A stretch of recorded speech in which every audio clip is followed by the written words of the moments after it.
Schools. Michael, are you with us? Can you hear us? Yes, I am. I'm actually with the public library and not the public schools. Okay, thank you for the clarification. So Michael is with the public library. Michael, what can you tell us about what's going on right now? Well, I wish I could tell you more. There's a lot of emergency vehicles. We see things in social media, but we don't know that they're true. The county is supposed to be having a press conference, but all we know is that soon. About all I can tell you is that the library is open. We've been communicating with the Department of Social Services, the Tri-County Youth Services Bureau, just trying to see what we can do to help the county on a very, very sad day. People are coming to the library, they're asking questions. I wish I could tell you more. Michael, I'm curious. There has been this national conversation about school safety, gun reform. Knowing that something like this, a shooting in a public high school, has hit in your own backyard, what's going through your mind right now as somebody who works at a place where the public comes and uses the resources there? Well, obviously this is extremely upsetting. We're thinking a lot more about the school and those unfortunate kids than we are about anything else right now. Right. Our hearts just go out to them. But, you know, obviously we are training staff on what to do in the event of an active shooter, and we just hope and pray that it never happens. Right. And I wanted to ask you, can you just describe the area for us? We know it's a rural area, but describe why this is so surprising, especially from your vantage point. Well, we have a very close-knit community down this way, and while we recognize this can happen anywhere, it's going to be a shock no matter where it happens. We're just profoundly sad, and we're hoping for the best for the students. Michael, you talked specifically about training and encountering situations like this. For the staff at the library there, what training specifically, what do you guys do to prepare for situations like this? Well, there's training available on what to do in the event of an active shooter, and the several options that go through with that. We had training from our sheriff's department who came and visited the library staff and talked about that kind of a training and what we can do in that event.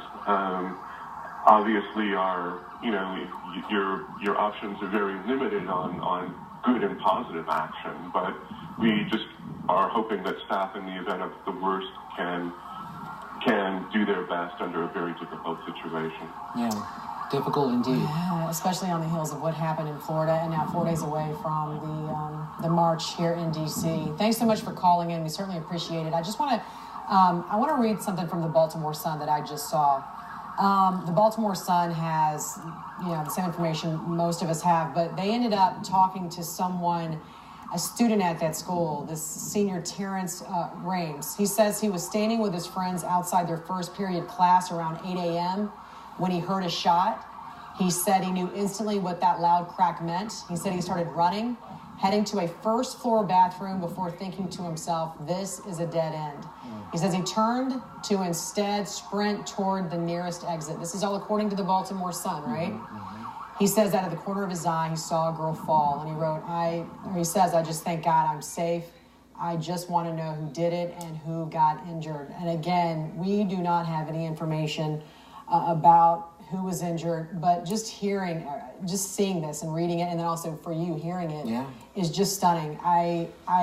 This is one of those moments where you go out, it's not going to happen, anywhere near me. It's not going to happen at my school.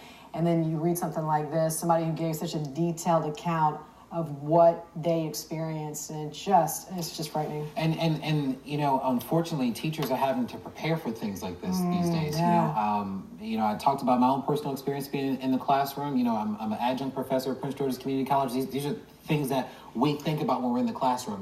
I have the luxury of being on a military base, knowing that there's armed personnel close by. Not everybody has that luxury. Right. But some, dangerous people can walk in.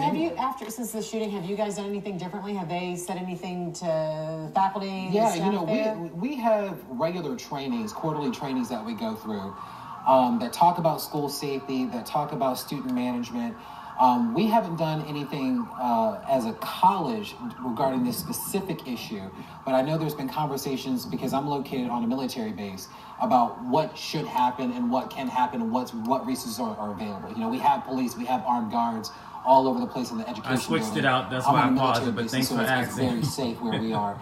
But there are all the This is things the that only need to be way I can thinking get a about, closer because view there for are you guys, places so in the building I can't see, appreciate and I'm having to stand in the front of a sharing. group of students Right, and you teach don't a know. class. Right, they I don't And know. retweeting. Yeah, I mean, there's people that walk in and out, and I don't know, and so it's scary, because you have to think about, well, my job is to kind of teach this class, but I also have to Be vigilant. very vigilant and concerned about their safety. You know what's this is so crazy. I was just talking to, we had some moms come in here to talk about how they were discussing this with their children. Thank you, guys. And I remember one of the moms who looked at me and said, when I was growing up, we didn't even have drills on what to do if there was an active shooter situation. And I started thinking about it, and kind of show your age.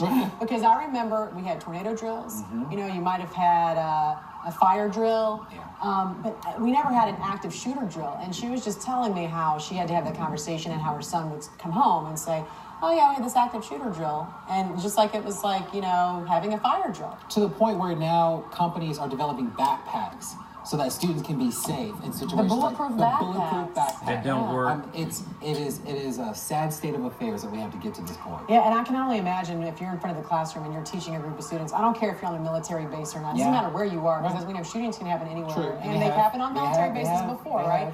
But I can't imagine when you're standing in front of a class. You might have 20 kids right in front of you, especially you have older kids. Because you I'm in the college. not kids. Yeah. We talked about this. Some of the students are older than you. Right.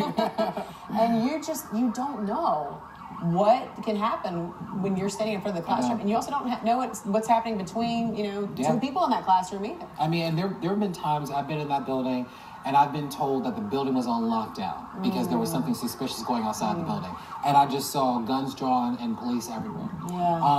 And I'm thankful that it's a safe space there, but not everyone is lucky to have that same situation. Let's go back out to Mike Valerio. Mike. Hey, Jan and Larry, I have new reporting from two eyewitnesses that just spoke with on the phone a few minutes ago. They're seniors at Great Mills High School. They were on a bus at the high school parking lot, leaving the high school en route to an academy that they go to. But they are Great Mills High School students. And they said that during the 7 o'clock hour, they turn around and they see a whole host of students simply running out of this building. So, of course, we have reporting that the school was on lockdown. But according to these two eyewitnesses, both high school seniors, they say that students were running out of this building, terrified, trying to get on this bus that was en route to Satellite Campus, the Satellite Academy. And the bus driver did not stop to let them on. In their words, the bus driver got out of there as fast as he possibly could. They weren't sure if it was a massive fight or what had happened, but they tried to leave the scene as best as possible. So that's the new reporting that we have. I have the audio recording of this interview that I just emailed to our newsroom, so we're going to try to get it up on the web as soon as we can. But certainly an arresting narrative of the account of what happened, and a divergence of what they've been able to say. I said,